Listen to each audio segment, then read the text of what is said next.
and welcome back to our mini literary festival, this time for an in-depth conversation on another wonderful book that's resonated so deeply with the work and ethos of One-to-One. Tonight, it's Jonny Steinberg's modern epic, Winnie and Nelson. And I am still waiting for Jonny to join us. Is Jonny with us? But there's a little we can talk about before he logs in. Winnie and Nelson is a portrait of a marriage which engulfed the nation in South Africa during and after the apartheid years in the same way as his virtual namesake, Jonny Steinberg did in America with Grapes of Wrath. And that was at the time of the Great Depression. So you got the apartheid years and you got the Great Depression, and two mega books have come out of that. And facilitating the conversation tonight with Jonny, we're delighted to welcome back the most erudite of erudite judges, Judge Dennis Davis, who last year hosted our refugee human rights webinar with Baroness Helena Kennedy. Welcome back, Dennis. Great to have you with us. Now, today is Mandela Day, when everyone is encouraged to take time out of their day to spend 67 minutes doing something meaningful in their community to celebrate the life and legacy of Nelson, who spent 67 years fighting for freedom and human rights. And that's why tonight's webinar is 67 minutes. It ends at 7:07 UK time, 8:07 South Africa time. And we're going to be dedicating the last 7 minutes to the vision and work of One-to-One Africa, which has been so deeply inspired by Madiba. He's inspired the people behind it, he's inspired the vision, and we even have a book on the work of the charity entitled More Hills to Climb. And that's where we are in our lifetime right now. We have more hills to climb. And to lead the way on those hills, we've got our One-to-One Africa Executive Director, Gibelo Dandala, with us in all her finery tonight. And she will tell you more later in those 7 minutes about how we're implementing Madiba's vision. But in the meantime, Gibelo, I remember you telling me that Madiba's release from prison was announced on your 12th birthday. That's correct. Yeah, so that must have been incredibly special and pivotal at that stage of your life. So tell us, what does Mandela Day mean to you today? I think as someone who works, firstly, I was just inspired by the commitment that he made, where he committed his whole life to this vision and this cause. It certainly inspired me to live a life of purpose, which is why I work at One-to-One and just generally love the development space. But what Mandela Day in particular means to me is that as someone who's already in that space, it gives me 67 minutes in my otherwise very busy, normal kind of active day to actually pause and reflect on the work that we are doing. And it allows me a moment to not just reflect, but to recommit myself to helping, to developing, to fulfilling in the work that I do and just in my life in general. Well, thank you. That's inspiring too. And for another inspiring thought, I'm going to go to another key contributor to One-to-One Africa, who I'm delighted to introduce to you. You may have been introduced to her before. She's our board member, Lillian Chingo, who I've worked closely with over the years, who's the quietest hero that I know. She was, however, acknowledged as one of South Africa's 21 icons in a coffee table book that was published a few years ago. So Lillian, you're not as quiet anymore. You're on everyone who's got that book's coffee table. Lillian's a role model for any health worker, wherever it is, She worked in the UK, won many awards, and returned to South Africa in 1994, and has strong connections with both Winnie and Nelson's family.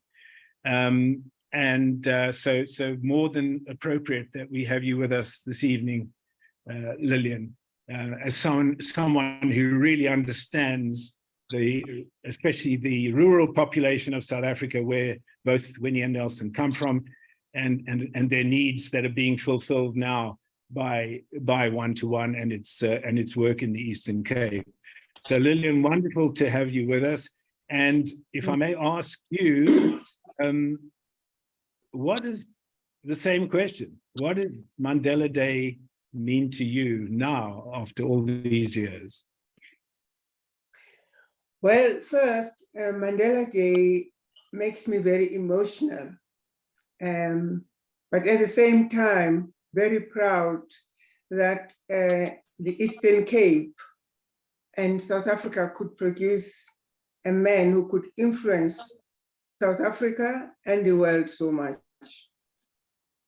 It makes me feel very humble also to be part of that vision of caring for rural communities that he had, because that is the vision that makes me so impressed and pleased that I'm working with 1-to-1, because they follow the vision that Mandela had, that of helping rural communities, being aware of their needs, but at the same time, embracing all of South Africa. Right, thank you, Lillian.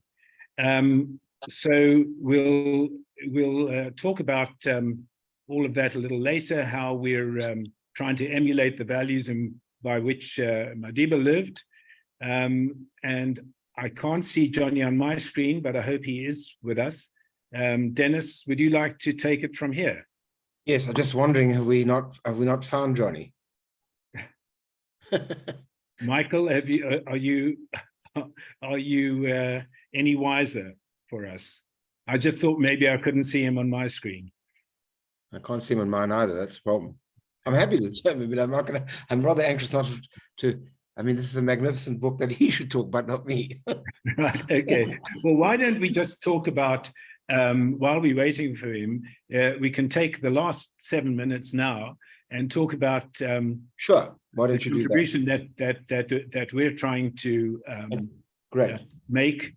And Kibela, why, could you describe what is our vision and how does that relate to Madiba's vision? Our vision at 1-to-1 it's actually very simple. It is about ensuring that every and any child that we serve and that lives in the communities that we serve will thrive in life.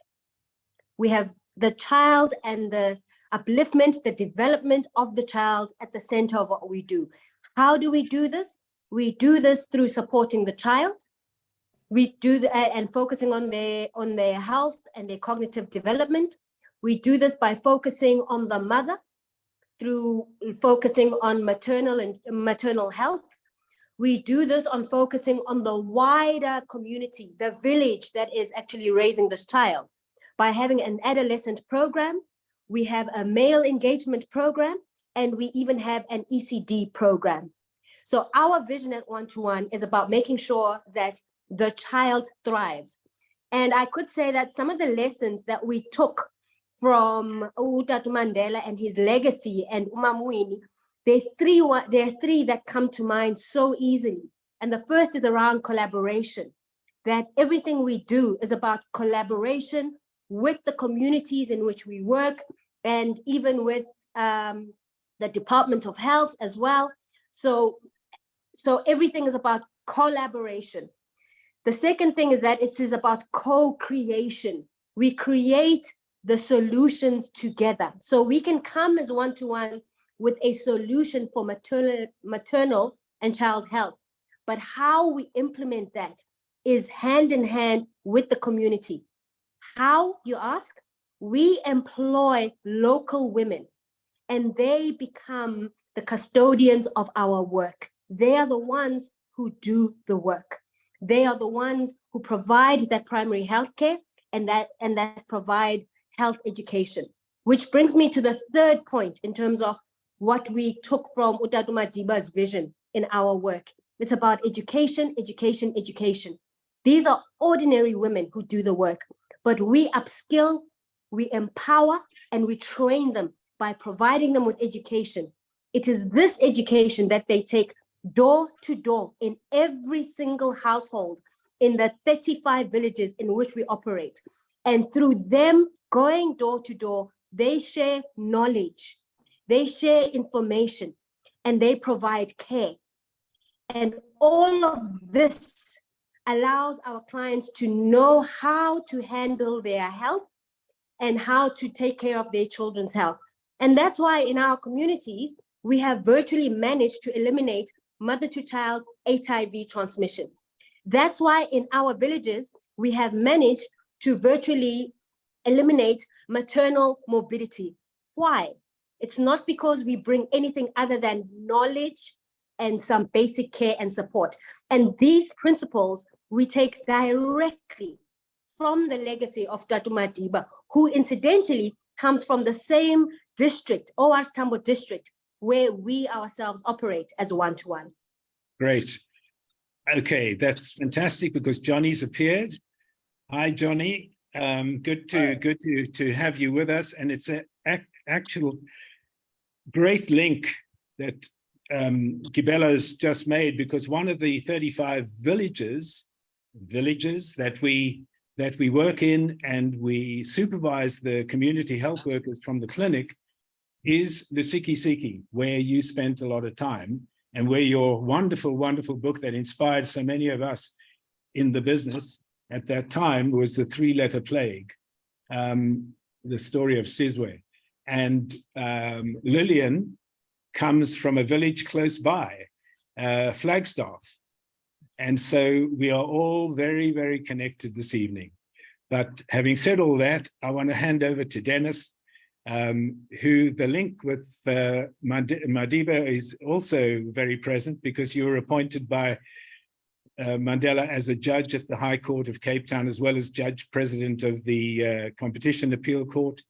And so, yeah, and very involved in politics, in law, in everything that requires any intellect brought on the subject. So, Dennis, I'm going to let you introduce Jonny properly. Over to you, and thanks again for both of you for being with us this evening. We're really looking forward to what you got to say. A pleasure. My relief in hearing that Jonny is there knows no bounds. Because there's no way I wanted to talk about this unbelievably magnificent book. It wouldn't be proper at all. So let me try to introduce Jonny Steinberg briefly before we engage in discussion of this extraordinary book. I think it's fair to say, without question, that Jonny Steinberg is our finest writer in the broad area of nonfiction that we have in South Africa by a country mile, I might add. Of course, many of us have read his books. I just will highlight some. Midlands, The Number, which was a book published, I think, somewhere around about 20 years ago, which was incredibly important for those of us actually who were dealing with criminal trials, because of the fact that he articulated in his wonderful writing the whole structure of gangs in prisons. You mentioned, David, a 3-letter plague, of course, which I think in the United States of America it did win a major prize there. It was called Sizwe's Test. And of course, one of my favorites, A Man of Good Hope, amongst others, just absolutely extraordinary. But Jonny, perhaps the question I wanted to ask you first was, when I read this latest book of yours on Nelson and Winnie, it struck me that it was, if I could put it this way, the other books could be sonatas, they could in fact be symphonies, but more in the Beethoven way.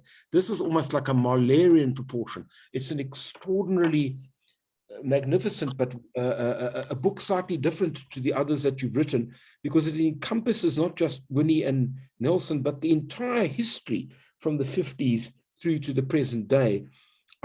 When you got involved in this, did you kind of realize that this was going to be something, apart from being a tour de force, a larger project?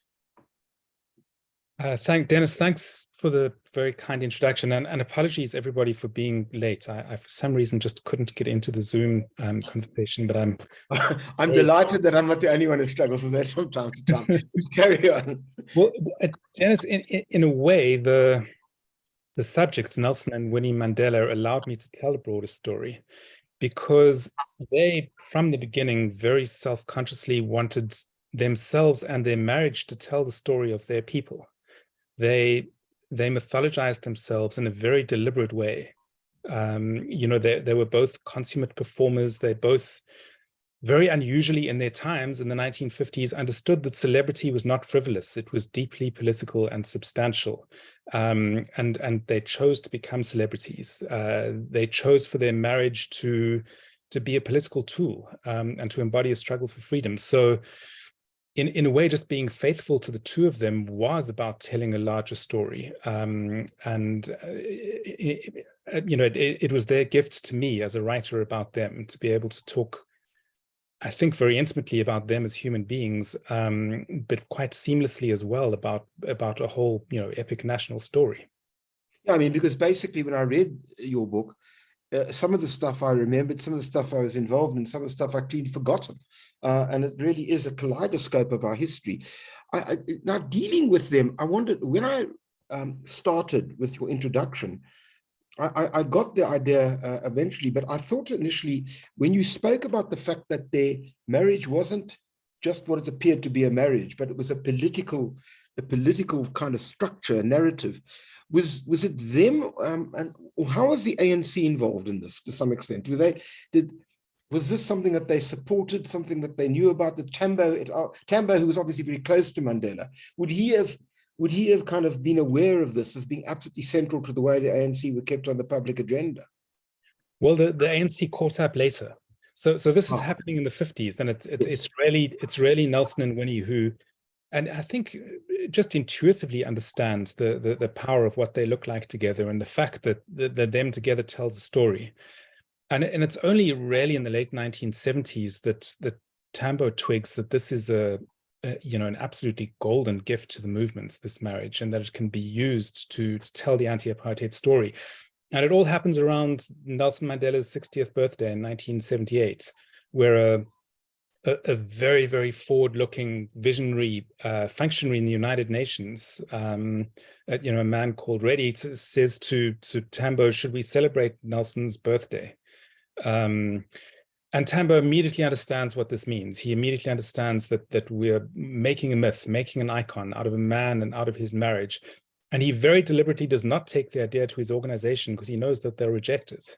The ANC is a collective. The ANC is suspicious of Nelson Mandela. Nobody's seen or heard of him in years. They're not sure who he's become.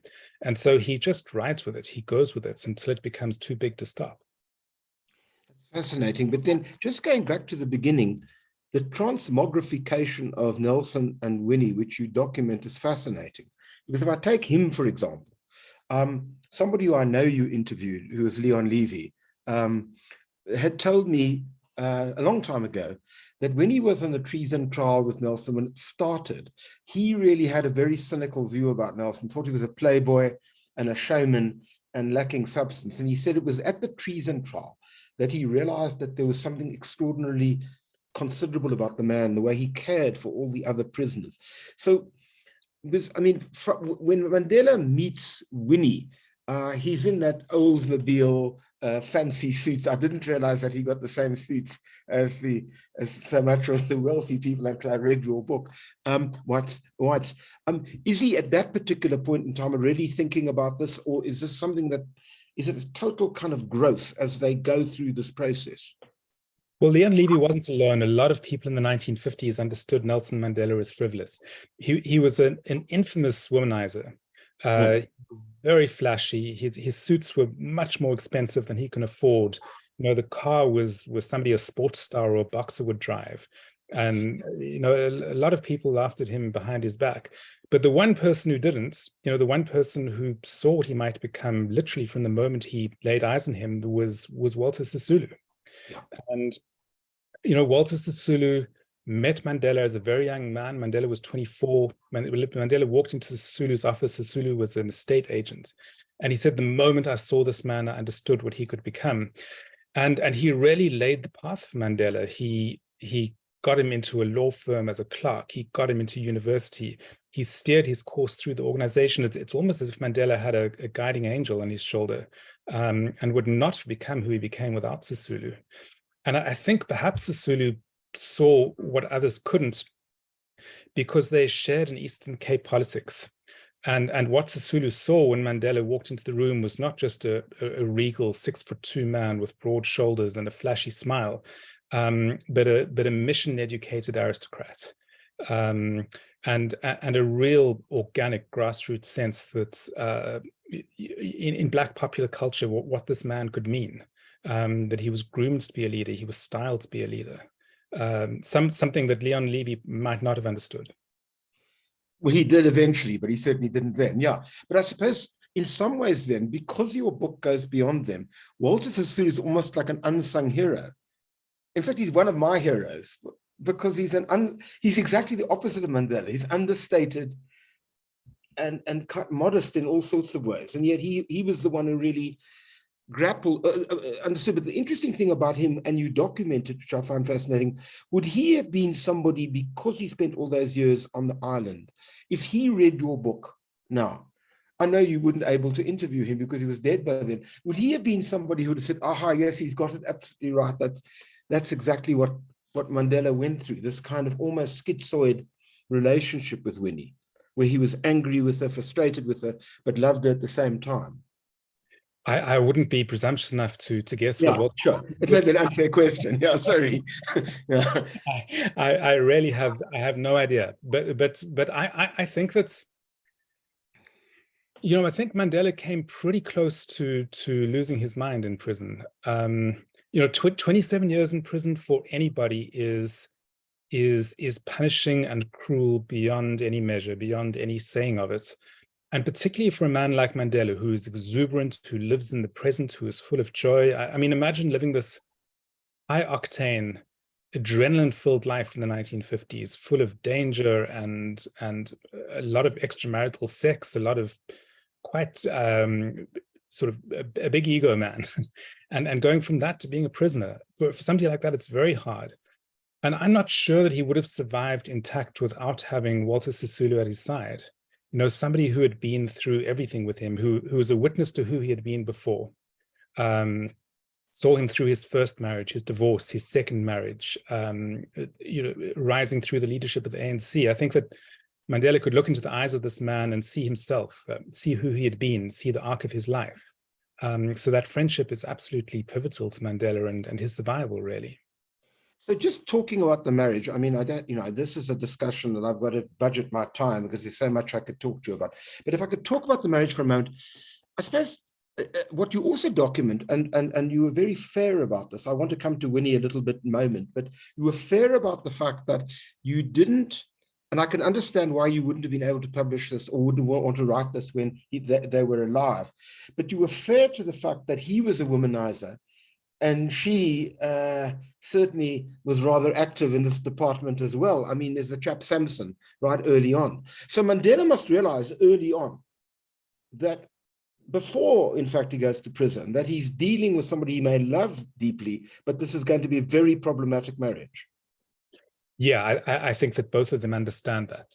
Both of them understand that they're magnetic sexual beings and that they're inevitably going to sleep with others. They both know that from early on.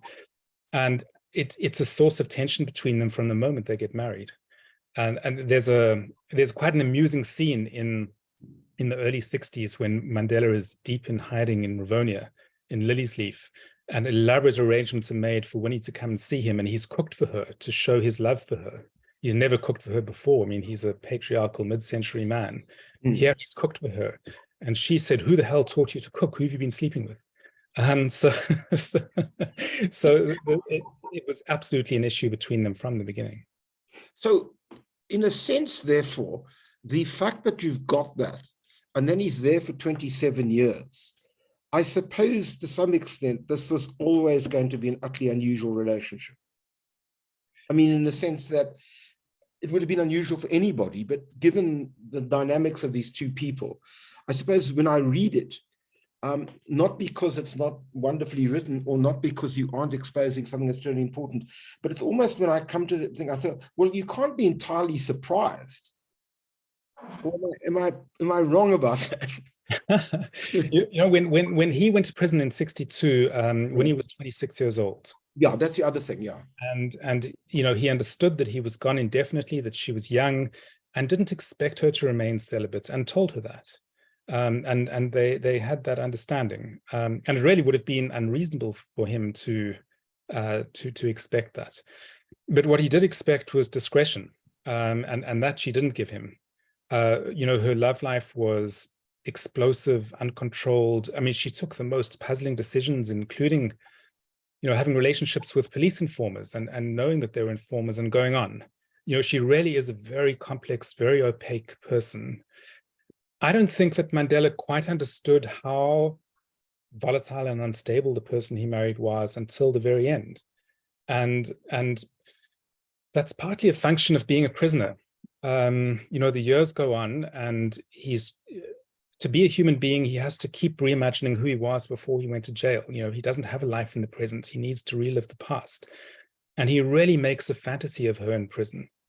He falls more and more in love with her as the years go by. You know, you read his letters to her, they are painstakingly beautiful and full of love, but they're to a fantasy. They're to a sense of who she was in 1957 when she was 21 years old. And it in the 1980s, you watch it very slowly, incrementally dawn on him who he's actually married to and how complicated she is. Is that when he comes off the island, or even that before? I mean, when he's on the mainland, when they take him off the island, or does he realize that? Does he realize that when he's on the island? I think he begins to get inklings of who she is in Pollsmoor, because that's when they start seeing each other quite often, and when they can communicate much more freely, and they begin trying to run a family together. And that's when he really understands what a formidably complicated person he's married to. Was she political from the beginning? That's a really interesting question, and there's no way of knowing for sure. But I would say yes. I think, you know, she had a very difficult childhood. In relative terms, she had a privileged childhood. She was born into an elite Pondo family, but a very, very competitive, grueling childhood. There were 11 children. Her parents were massively ambitious people. They made no bones about the fact that among their children, they were picking winners and losers. And Winnie had to become a winner. And to do that, she became a very powerful, quite manipulative person. She had to live inside her father's head. She had to occupy a place there. She had to control what he thought about her in order just to be, in order to win. And by the time she left home at the age of 17, she had really played every role in that family, including the male roles, including being the prodigal son, the one who goes off to university. And I think when she reached adulthood, the idea that anything was beyond her grasp because she was a woman was anathema to her, including power, including politics. And I think she was drawn to the public sphere as a woman who demanded to be equal. So her sense of her gender and her sexuality and her politics, her sense of somebody who wants a place in the public world, were all wrapped up together and inseparable for her. It's an astonishing thing that there were that group of women whom you do document in your book, who all felt that at a time when the society was even far more patriarchal than it is now. But I suppose what was interested me when you describe how they meet, the real way, not the you know, with Tambo, and you also describe wonderfully their first meal. I mean, she's quite intimidated by this, despite all. Well, I don't really trust her recollections. You know, she, okay. when she tells the story of their courtship, she plays the innocent young girl overwhelmed by this powerful, famous older man. But she was very young when she met him. She was 21. But by then, a lot of powerful older men had gone after her. She was a very beautiful woman. Yeah. She exuded sexuality, and people went after her. And you know, by the time she met Mandela, I think she just began to understand that her sexuality was a source of power rather than a source of danger. And she was seeing another man. She'd been in another relationship for 2 years when she started dating Mandela, and she kept dating the two men side by side and playing them off against each other in a scandalous and willful and amusing way. You know, she was demonstrating her power to Mandela by playing him off against another. She was showing that she was as powerful as he was, and that knocked him off his feet. He'd never met somebody like that before. He was head over heels in love with this audacity. So when, for example, eventually after what, 2.5 years, I mean, he disappears physically from her presence, when does she then begin to realize that she's going to carry the flag, if I could put it that way? Well, that's probably the most unusual thing about her, is she has a strange kind of anachronistic, otherworldly sense of politics. It's really an old-fashioned aristocratic sense of politics. She believes that by virtue of being married to Nelson Mandela, she is the leader of her people. And she believed that from the early 60s right until the end. And occasionally she said so. And people didn't really hear her. It was such a flabbergasting thing to say. But she understood the ground on which she stood to be a revolutionary ground because she was Winnie Mandela. And that it really explains everything that happened afterwards. You know, people were so shocked when they realized that that's what she thought, but that's what motivated her behavior. That's why in Soweto in the late 1980s, with the insurrection, she could form a football club and call it ground zero of the revolution without consulting anybody. And what is, and would in his mind, was she playing that role from early on? When you talk about the fact that they knew that this was, in a sense, I don't want to use the word figment, but there was a construction here. Would he have known that from early, I mean, from the moment he was basically imprisoned on the island? I don't think he understood quite how extreme her sense of her place in politics was. You know, she understood herself as in a sense the queen of Black South Africa. I don't think he ever understood himself as the king of Black South Africa. He was certainly a maverick and individualist. He often went out on his own without consulting, but he did believe that he was grounded in an organization, whereas she believed that she was the ground of a revolution personally. So let's just talk a little bit about her, and then I want to come back to him. I mean, where do you come down on this? Or did you carefully ensure that you just left that to me, the reader, if I could put myself, that, you know, there's such controversy about her, and your book tears us from side to side in the sense that she went through the most atrocious treatment that anybody could imagine. And almost all of that is such that you'd have to say, you can't put yourself in her position unless you've been there, and very, very few people have ever been there. But on the other hand, you also document her cruelty and her complete callousness, as it were. So is this just a sense of, as the recorder, you putting this out there without very carefully negotiating the contours of this? You know, I think to condemn her would have been trite. It would have been. Yeah, no, I agree. Yeah, it would have been, for me as the writer of this book, it would have been an empty gesture. It would have been weak writing. I rather wanted to look at her unflinchingly and not hide anything about her, not hide anything that she'd done, and she could be enormously cruel. But I wanted to put that in a context, and the one is the context of the arc of her whole life, which is breathtaking and extraordinary. She was a singular, immensely powerful, immensely complicated human being, and I felt a duty not just to her and her memory, but to good writing, to try and display that extraordinary life in all its glory, and yet never flinch from the cruelty. I came to an understanding that she was a deeply principled person and had deep convictions. She absolutely, from the bottom of her heart, believed that apartheid could only end through violent mass insurrection. That was a deep conviction of hers, and that governed her behavior. And it went horribly wrong. Her judgment was appalling. Her sense of how an armed insurrection might happen was at times bizarre. But that is what she believed. She was always acting out of conviction, and I wanted to hold on to that. So as I ask you questions, I'd just like to remind anybody, if they want to ask anything, put it in the chat line and I'll read it out. But then let me just go back a moment, because what was fascinating, and something I certainly did not know, I knew about Brandfort and I knew about Roy Swanepoel. Everybody who was involved in the struggle knew about it, but I did not know that she saw him almost as the kind of other force who'd educated her. It's a kind of curious sort of a situation. Did you get that from, I mean, where did that particular part of the narrative, where did you source that? If I could, well, I'm sure it's correct, but I'm just interested where it came from. So just for people who are not familiar with the story, sorry, I should, yeah, carry on. Not at all. When he was arrested in 1969 and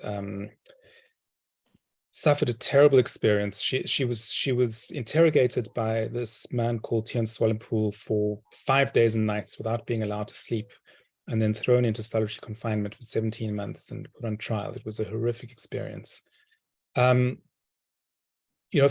14, 15 years after this experience, she's being interviewed by a Canadian documentary maker, and suddenly Swanepoel appears. She had not spoken about him before. And clearly he had been in her head all this time, all these 14 and 15 years. And what she said about him was so breathtaking, so striking, and for different reasons. She said, I learned to hate when this man interrogated me, and he taught me to hate. He is my teacher. And the language that she used was that we were intimate, we were close. So I was so close to him, I could feel his hatred, and I imbibed his hatred, and I turned it back on him. And in a sense, our hatreds mingled. My hatred is his hatred. We are bound together. And she said the result of that, and here's the strange leap that she makes, is that apartheid can only end by revolution. She has to kill Swanepoel. She has to expunge him in order to be. But in the same breath, she's saying that the whole of South Africa, the whole of Black South Africa, needs to expunge its oppressor in order to be. And so there's the slippage between what's happening in her head and what's happening to a whole nation. In that moment, she's actually not distinguishing between the two. Which is why I want to lead that to the question. So does that in fact, does that inspire into a view whether non-racialism, the ANC, is unacceptable to her? Because by definition, it's got to accommodate whites in some way. I think she was deeply inconsistent on those questions. A very deep part of her was an exclusive Black nationalist part. There's no question about that. But at the same time, some of her deepest and closest friendships were with white people, and her sense of living non-racialism was perhaps deeper and more powerful than many of the people around her. She is a person of such antinomies, such contradictions. And whether she was a militant and uncompromising Black nationalist or a non-racialist was entirely circumstantial. She was also a woman who could be violently homophobic one moment and have very close gay friends the next moment. And one needs to sit with these contradictions in order to begin to understand her. Because what's curious is that you document this relationship you had with the white doctor from, I think it was the white doctor from the Free State. Yeah. Who was obviously, there was a real feeling there for him. She clearly loved him. Yes. She was banished to Brandfort. She was alone.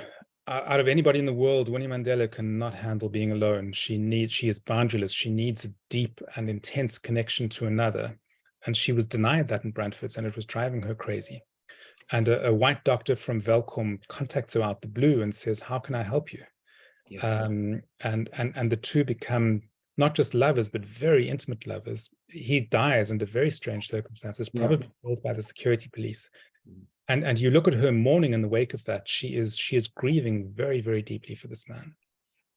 And of course, she must have had she did have quite a great deal of affection for George Bezos, who defended her quite well. I'll come to that because that was a very controversial defense on the Paul Verlaine, but I don't want to deal with that. I want to deal then with the hatred point of it. Well, let me flip that to anger. Nelson Mandela, who you've documented, I think quite rightly, who comes out and has this sort of benign, sort of jolly hockey sticks, old-fashioned courtesy, avuncular manner, and that's what people see. And yet, as you document, seething below that is we denied him 27 years of his life, we ruined his wife's life, and there's a deep sense of hatred there. Now, I don't find that unusual. I would have thought that he'd have been an unusual man if he didn't have that. But it is true, is it not, that the myth was such that the mask actually became the reality for everybody? Was that a conscious decision on his part? It was absolutely a conscious decision. The genius of Nelson Mandela was his capacity to choose which mask to wear at which time, and to wear it with consummate skill.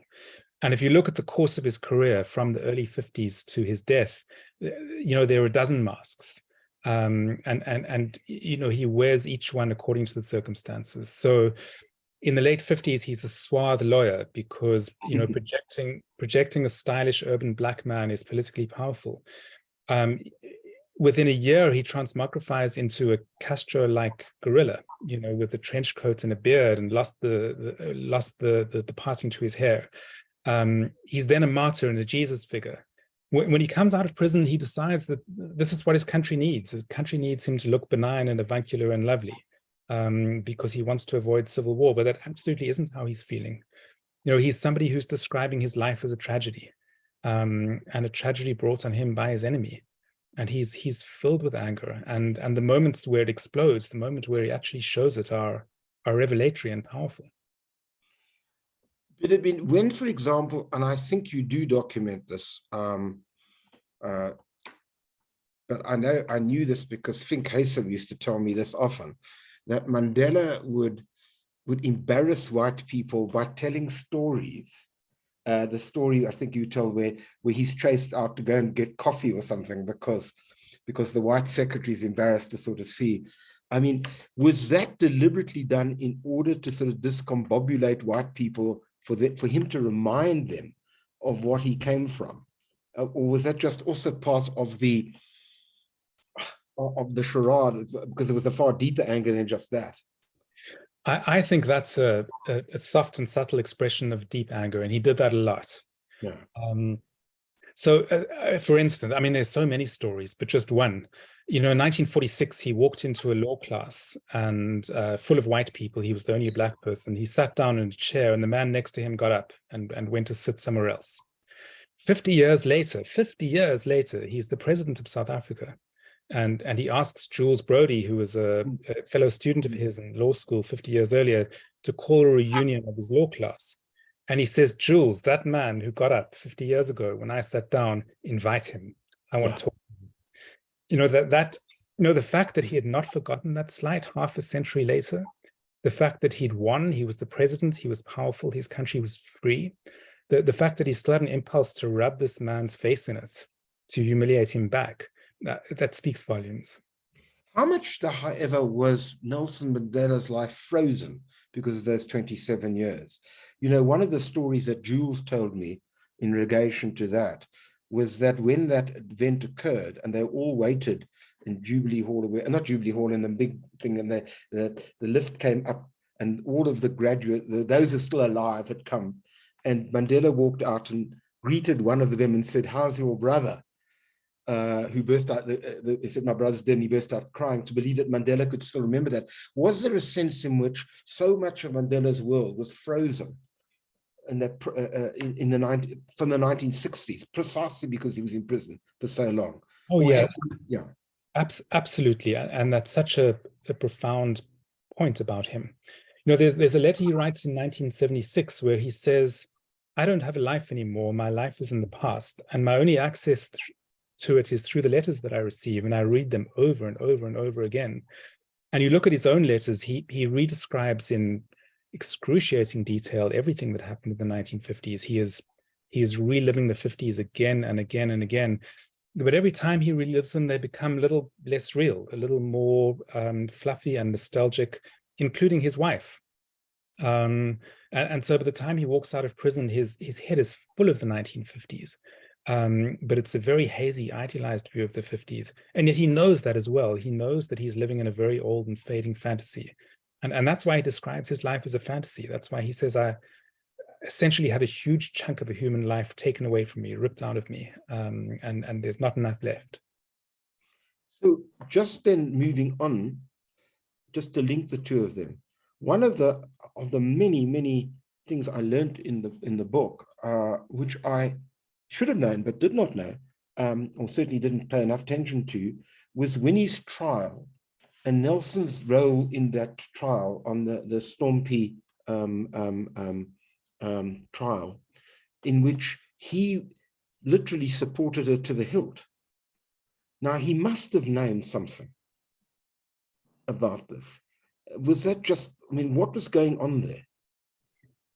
So to fill in the audience, what happened was when he was put on trial for kidnapping in the early 1990s, and literally the night before the trial was meant to begin, a couple of her co-accused disappeared, as did a key witness.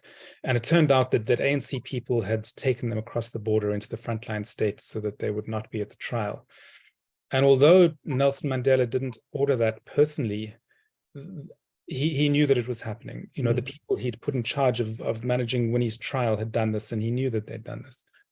And I think the way that I understand that is by the end of the 1980s, he and Winnie were both deeply damaged human beings, deeply damaged, full of pain, full of suffering.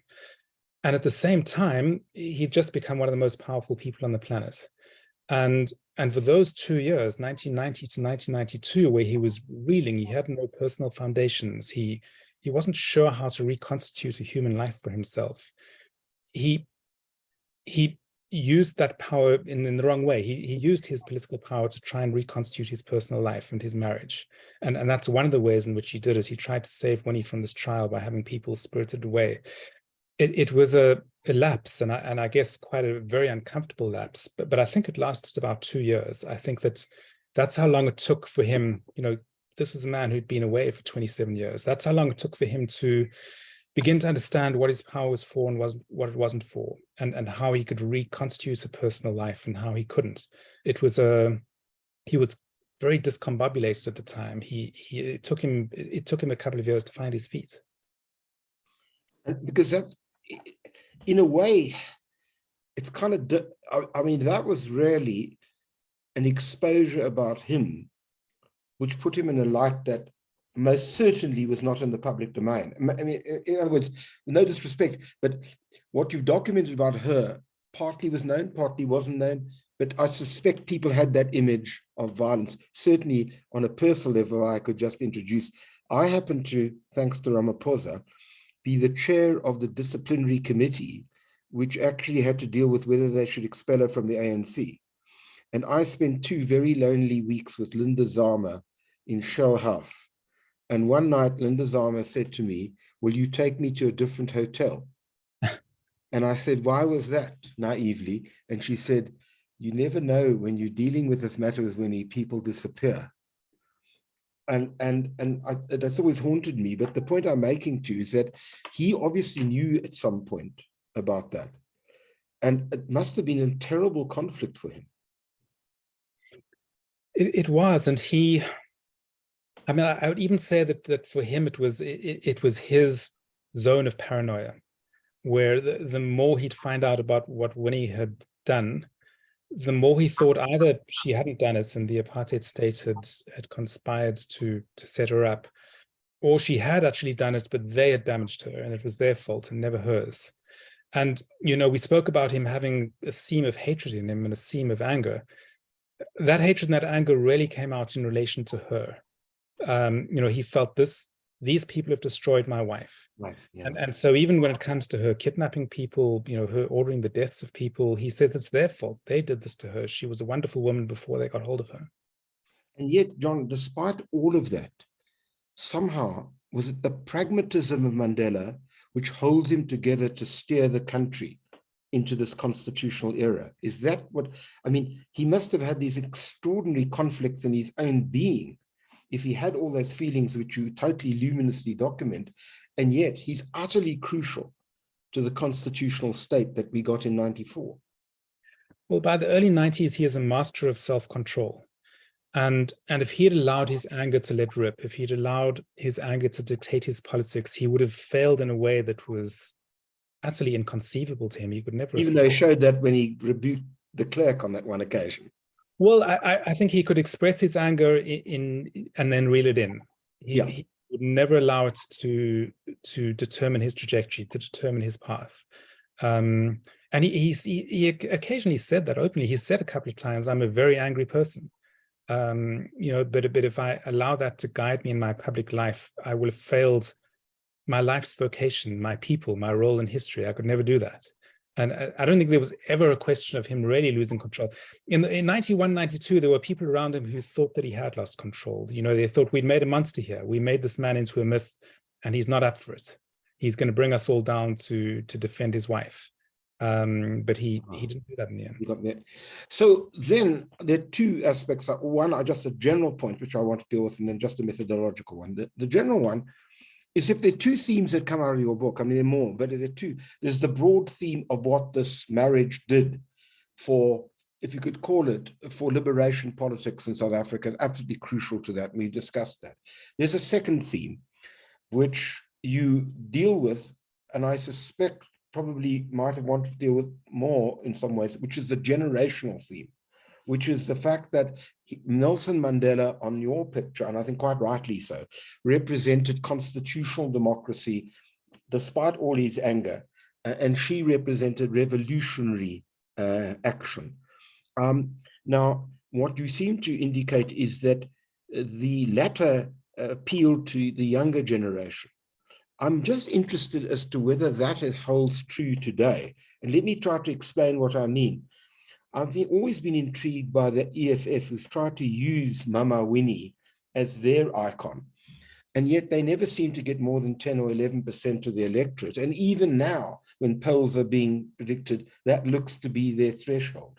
So are we a more conservative nation than perhaps, which essentially almost resists more people moving into that direction than otherwise would be the case? Is this really as generational as that? Am I sort of reading too much into the division that you articulate in the book? I'd just be interested in your comment. I think we are a conservative nation. I think that those who are resurrecting Winnie, who are holding her up as the radical alternative that might have been, there are young people, but they're a specific category of young people. They're intellectuals. They're people on the margins of the professions. Classically in any society, really, the most angry people, the most militant people, are not the poorest. They're the ones who are rising, but are hitting a wall because of their race, because of their background, their history. And those are really the trenches in which people are now fighting in Winnie Mandela's name. It's not the majority of young people. It's a specific type of young person. Who would then be in her camp, as it were. Yeah. Or would have seen her. Yeah.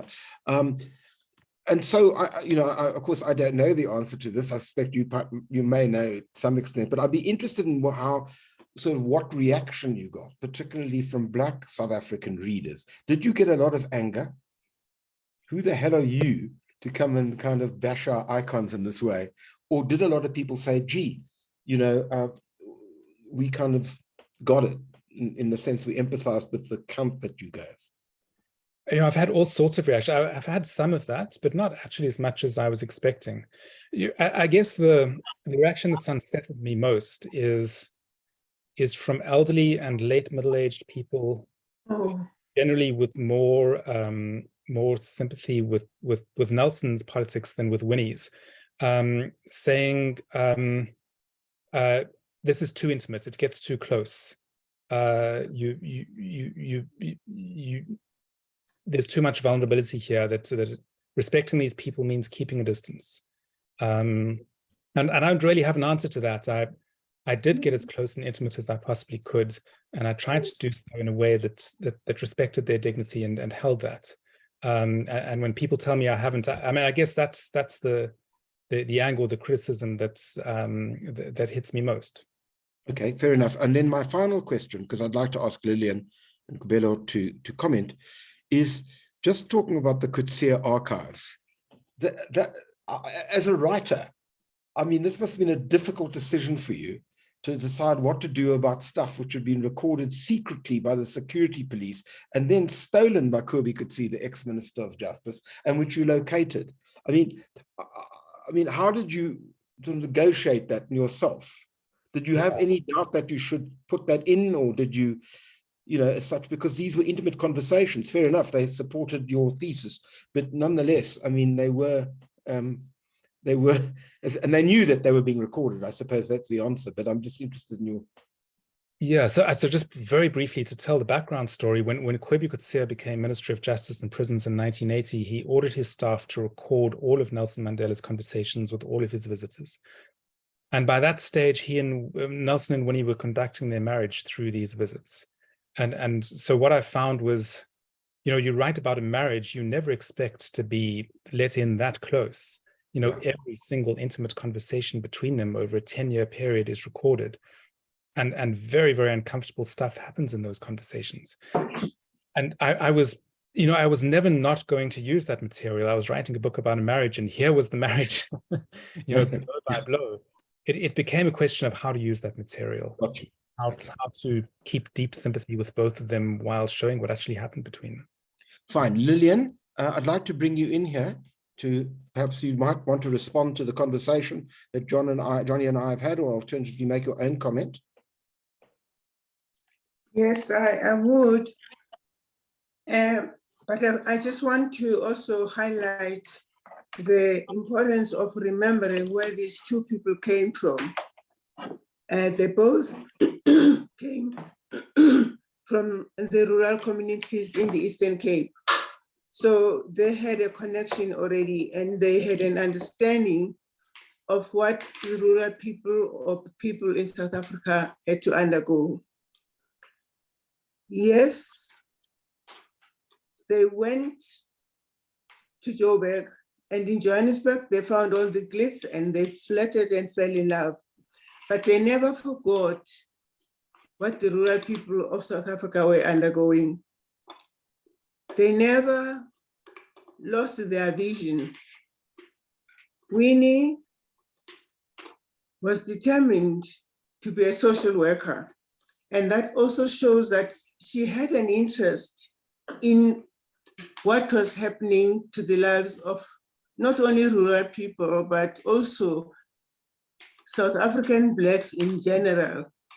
And you remember she was one of those students who were able to be trained as social workers, and later was the first Black woman to be employed in Baragwanath.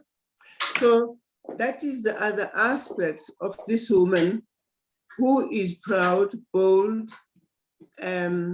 audacious, but at the same time, there is a caring side. Here also is the Mandela, proud, caring, humble, probably not as showy as his wife, but nonetheless, there were two people who knew that they had a role to play. And I think it is important to remember that even though they seem to be flighty, there is a seriousness in what they were determined to do for the country. I think again of the fact that when Winnie was in that place in the east, in Bradford, she was traumatized. She was alone. It was the same to me that Bradford and the way the South African government treated Winnie was another prison for her, because she loved life, she loved to go out and socialize, but she also loved to go and help orphans, people who were stranded, even in Johannesburg. So for me, that prison was also the prison that Mandela was in Robben Island. So again, we see these two caught up in this together. So yes, they were apart, but there was always this seemingly pattern of them ending up together in something. And that something is something we must not forget. Thank you, Lillian. And I think, oh, sorry, carry on. And I just also want to just refer to the care of their children. Their children were a concern to them. And in all their struggles, they never forgot that they had children. And Mandela, more so because he was more interested in their future, but Winnie had serious complications in the way as to how to bring the children alone in jails at times, but with no husband, and Zinzi playing a role of mother, father. So these two had so many other things to attend to. So this marriage was a marriage that had a lot of complications, challenges, but in the end though, they loved each other and somehow supported each other. I think one of the things that struck me, Lillian, if I could put the point, is Jonny's point towards the end of the book. Jonny, you're very happy to comment about anything. I'm going to ask Kubelo first, but I'm going to forget this point because at my age, I forget things immediately, was that she landed up by being at his bedside when he died, which seems to me to say everything that Lillian was talking about. Kubelo, would you like to say something too, please? I think for me, just the whole vulnerability, there's an incredible amount of vulnerability that comes through in this book. And vulnerability can be read in a number of ways, but there's something to be said when you take that vulnerability and you turn it into a strength. And not just a strength, but a strength that can help others beyond yourself. And I think it's just such a wonderful thing to behold. And again, just referring back to our work, it is something that resonates very deeply with us in terms of how we do our work. Most of our team, over 90% of our team, they are what we would call unemployed and unemployable rural women, very little education, living with HIV, most of them single parents. And yet that which would normally deem them as the least in society, they use that and turn it around into an asset to create relatability with the community that we serve. So for me, that vulnerability and turning it into a strength, it resonated very deeply also with the work that we do. Thank you so much. Jonny, we started, I know it's supposed to be 67 minutes, but we started at 2 minutes past. So I've got 3 minutes left, if I may. If you want to respond to that, with pleasure. But I also, because I'm so technologically literate, it's pointed out to me there was a question from Amy, which I would like to read. Winnie's declaration that she'd internalized Swanepoel's hate throws shocking light on another account of Jonny's about her denial of involvement on Stompie's death. That echoes as something I'd like to have had the opportunity to detail. Obviously, she can't do that. Perhaps you might want to comment on that just for a moment, or anything that Kubelo or Lillian has commented as we close. Well, just thanks so much to Lillian and Kubelo. That's a very difficult question. I know that in private, Winnie did not deny her involvement in Stompie's death. I heard that from several people. And, strangely, paradoxically, although she was such a public figure and spoke a great deal about herself, she was an immensely private person and believed that it was her license to fictionalize her past, fictionalize what she was thinking and feeling. It was a way of keeping her privacy. And so, yes, she did deny any involvement in Stompie's life, and it was in Stompie's death, and it was on a par with everything she said about herself. She believed that she should screen who she was, what she'd done, and she did that, from a young age. I know that in private she grappled a great deal with what happened to Stompie, and that it lived with her for the rest of her days. Thank you. I just want to reiterate what Mama Lillian said, because I think you've encapsulated it so wonderfully. Just the fact that they did love each other, and it's such a complicated story and such a complicated history. And in finishing, handing back to David, can I just say this? this is a magnificent book, but it's not just a magnificent book. I want to say something else. I still teach at the University of Cape Town and Wits very regularly as a full load. And the reason I mention this is because I'm struck by the fact that my students, black and white for that matter, don't really know our history as well as they should. And what you've done here is to have actually given us an account of a central part of that history, which gave rise ultimately to the fact, as I say to students, that we're all here, black and white, and we can talk to each other with all the imperfections, without being banned, without going to Brandfort, without being tortured, and with all its imperfections, we still remain a constitutional democracy. And the fact that you've written this book, which I think took great courage to do because it's such a difficult book, you've done a national service and perhaps more. So I'd like to congratulate and pay tribute to you and thank David, etc., for giving me the privilege to interview Jonny. I was hoping to have Jonny on my television program, but you got in first, David. So thanks so much. And Jonny, thank you so much for being so gracious in your answers. Thanks, Dennis. That's very generous of you. Thank you. David, back to you. Thank you. Thanks, Dennis. And thank you both for a amazingly riveting evening, which really begins to scratch the surface. And I know I'm about 3/4 way through your book, Jonny, and also there's just more and more to uncover. And thank you so much, Lillian and Gibello, for giving it a different, a context. And I know that Gibello, for instance, you're also closely connected in different ways. Your father married Nelson and Gracia. So there's all sorts of connections here, and so to have all this input tonight was fantastic. And if I can just bring it back to Mandela Day, and I was reading a leader in one of the South African newspapers, which said that the greatest contribution we can make to Mandela's legacy is to emulate the values by which he lived and make these part of our lives. And we need to become more caring as second nature.